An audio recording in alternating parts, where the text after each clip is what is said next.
joining us today for another episode of What's Your Why Wednesday. Today, I am joined by the amazing Lori Distelcamp. She is a mortgage loan originator at EPM.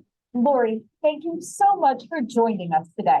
Well, now, Lori, a lot of us, most of us, have come into the mortgage industry by accident, but we stay in the industry because it's tied to our personal and professional why.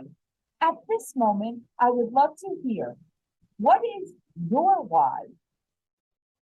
Thank you. So my why has actually changed. When I started in the business back in 2005, my why was to have a career with flexibility. I had two small children. I wanted to be able to go to the Halloween party or pick them up if they were sick, and just be there, be present. And, you know, this career definitely afforded me that. But as my children have grown, they're now 20 and 22, my why has changed. So, you know, the kids are, you know, they're grown, and it's more morphed into a desire to really help people and be a source of kindness and compassion. So, you know, this world right now, it's a little crazy. Sometimes, you know, people are impatient, it's stressful. And if I can just be a source of kindness and positive energy, to me, that really makes a difference for me and hopefully for other people as well. You know, it's interesting, as you were speaking, I was thinking about a statistic that I read a few years ago, where they asked people, what thing was like the most stressful experience you've ever had in your life? And do you know that going through the mortgage process was like number two in the most stress that they've ever had? And of course, for us, it's just another day at the office, right? Like we just, okay, yeah, we're going to figure that out, problem solve this, and, you know, guide them through. But for other people, you know, when you think about it, right, you're out of control because you can't control anything that's happening during that process, right? It's almost like the other stressful stuff was an illness. So think about if it's a loved one that's sick, or got, you know, what if it's our children, right? And we just want the doctor to fix whatever it is, right? Fix them, just give them a medicine, make them feel better, right? The same thing in the mortgage industry is that you feel out of control because you don't know what's happening every minute, and it's the biggest purchase of your entire life, right?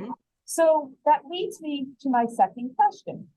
So Lori, as you said, you got into this career because your kids were little and you wanted to be able to you know, go to the classroom party or go on a field trip or whatever that is, right?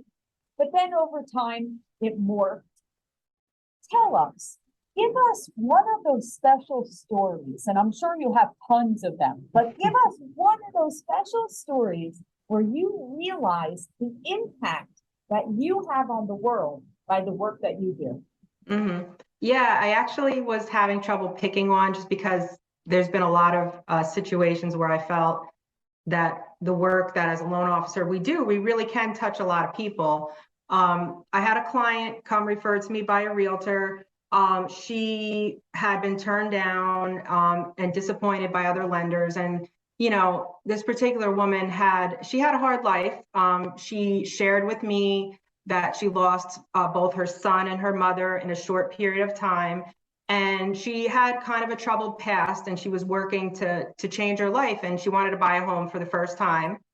And she had to get out of a rental, and she had been turned down. So, you know, I just listened to her and told her, I'm going to help you. I'm going to guide you through this. I'm going to be there for you from start to finish. And she just cried, and she said no one spoke to her with such kindness. But it's not difficult to be kind. You know, it's just about listening. And, you know, I walked her through a plan of action to increase her credit score. I walked her through, you know, she wasn't very savvy with documents. That's okay. I helped her through that. And then, you know, when we got to closing, she was just beside herself with happiness. And, you know, she actually called me an angel. And I know I'm not an angel, obviously, but you know, I made a difference to her, and it was just about listening, empathizing, and just being there from start to finish, you know, and seeing it through.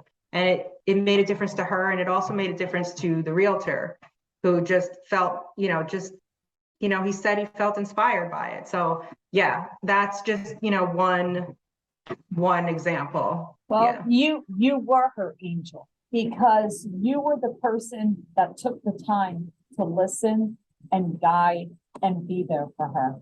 And you did change her life. I mean, we know that owning a home creates wealth, right? And it creates generational wealth. And there is nothing like it, right? We know that. We know that that is life changing. It really is. And you know, so many stories. I love doing this podcast because I love hearing the stories. That's my most favorite part, right? And I hear so many times where those stories are people that didn't have any hope, people that never thought that they could own a home, people that were kicked to the side or told you're not worthy for whatever reason, whether it was not having a down payment, whether it was a credit score, whether it was a situation from a prior bankruptcy or foreclosure or whatever, right? And all of a sudden, the angels, right, come in and take the time to listen, and take the time to educate, take the time to just be there. And sometimes, I mean, I've heard stories where people have like years, they've worked with them for years trying to guide them. Yeah. And then finally it happens, right? Yeah. And that's the other reason why I love doing this, because sometimes we need a reminder. For all of you mortgage professionals out there listening to this right now, sometimes it's a tough day. Sometimes things you go, man, you know, this is a hard job. It is sometimes, but remember that impact that everyone is making, because you really are making a difference in the world. I love that. All right. So now, Lori, you've been doing this since 2005, and you've certainly learned a thing or two. So I'd love to hear at this moment, what would be a piece of advice that you would give someone just starting out? What is something that, you know, you'd love to share with them?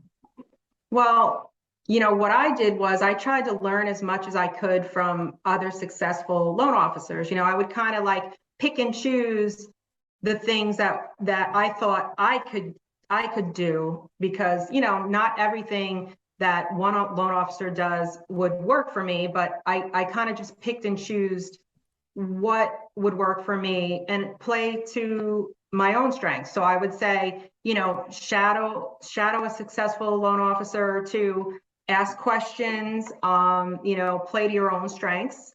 You know, I realized my strength was building referral source relationships.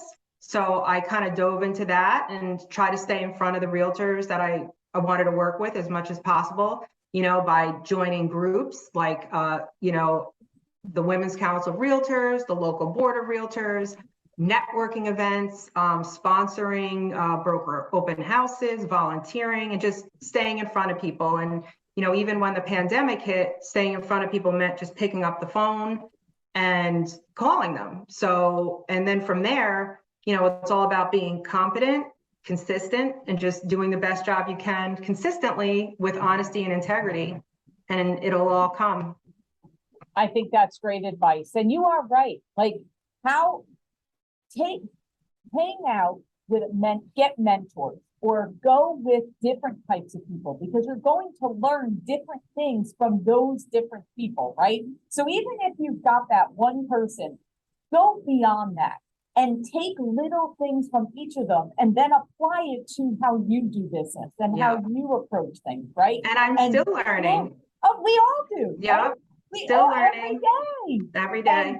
And don't be afraid to text, call, reach out, go drop off something at someone's office. I mean, what's the worst that can happen? Someone say that it's not the right time. It's okay.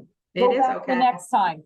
Send them a nice message that you're thinking about them. Wish them a wonderful day or a great weekend. I promise you that basis of kindness that you started when you started this podcast, you mentioned about being kind, that never goes out of style. That will work until infinity, just spending that kindness out there. Thank Yeah. you, Lori. You have been a bright light to all of us. We truly appreciate your wisdom. Keep making a difference in the world, and we wish you all the best always. Thank you.